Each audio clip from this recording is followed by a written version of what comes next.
এখন দেখবেন চ্যানেল 9 প্রবাস সংবাদ। বৈধ কাগজপত্র ও নিয়মিত কাজের সুযোগ না থাকায় সৌদি আরবের রিয়াদের বাথা এলাকায় খোলা আকাশের নিচে মানবেতর জীবনযাপন করছেন অসংখ্য প্রবাসী বাংলাদেশি। কাজের সন্ধানে ব্যর্থ হয়ে এবং আবাসিক হোটেল বা মেসে থাকার খরচ জোগাড় করতে না পেরে তারা বাধ্য হয়ে মসজিদের আশেপাশের ফুটপাতে রাত কাটাচ্ছেন। সৌদি আরবের রিয়াদ থেকে হারুনুর রশিদের তথ্যচিত্রে ডেস্ক রিপোর্ট।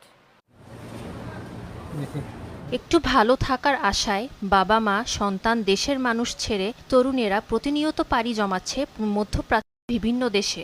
শ্রমিকের একটি বড় অংশ রয়েছে সৌদি আরবে। দেশটিতে বিগত সময়ের থেকে বর্তমান পরিস্থিতি সম্পূর্ণ আলাদা।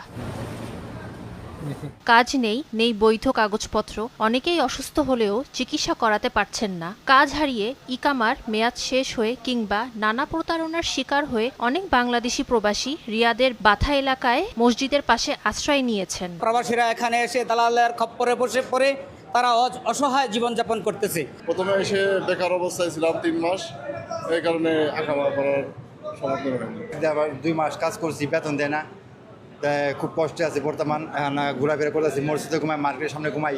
ভুক্তভোগীদের অনেকে অভিযোগ, দীর্ঘদিন ধরে তারা চরম দুর্ভোগের মধ্যে থাকলেও তাদের সমস্যার স্থায়ী সমাধানে কার্যকর কোনো উদ্যোগ দেখতে পাচ্ছেন না। ফলে দিন দিন বাড়ছে তাদের অনিশ্চয়তা। 3 থেকে 4 বছর কাজ পাইলে এলোমেলো ঘুরে বেড়াই, এই সেই করি।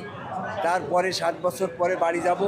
বাড়ি যাওয়ার প্রোগ্রামটাও ঠিক রকম নাই। আমাদের যত প্রবাসীরা আছে অনেক কষ্ট আছে, আর দেশেও যাইতে পারে না, এই দেশে থাকতে পারে না, পুরো বিপদে আছে। কোথাও কোনো কাজ কাম নাই, খাওয়ার জায়গা নাই, থাকার জায়গা নাই, রোডে ঘাটে পড়ে আছেন, এক সাজ না খেয়ে না দেয়ে। এভাবে আমাদের জীবনযাপন খুব দুর্বিষহ হয়ে গেছে। সৌদি আরব প্রবাসী সাংবাদিক ফোরামের উদ্যোগে ও স্থানীয় একটি হোটেলের কর্ণধর মাসুদ রানার সহযোগিতায় প্রতিদিন অসহায় প্রবাসীদের রাতের খাবারের ব্যবস্থা করা হয় এবং রিয়াদ কমিউনিকের ধনাত্মবান সবাইকে অসহায় প্রবাসীদের পাশে এগিয়ে আসার জন্য আহ্বান জানান। প্রায় অর্ধ শতাধিক গরিব মানুষ, কেউ অসুস্থ, কেউ পাও নাই, বিষাদী আইনা দালালরা মোশাক্কেল করছে। বাংলাদেশ এম্বাসির কাছে আকুল আবেদন থাকবে, আপনারা এদের খোঁজ খবর নেন। বাতা বাজার বা বাতার আশেপাশে যারা আছেন বিত্তশালী, আপনারা সবাই আসেন, এদেরকে একবেলা খাওয়ার, এদের পাশে দাঁড়ান। নানা কারণে বিপদে পড়া এসব প্রবাসী জন্য দ্রুত সমন্বিত উদ্যোগ না নিলে মানবিক সংকট আরও গভীর হতে পারে।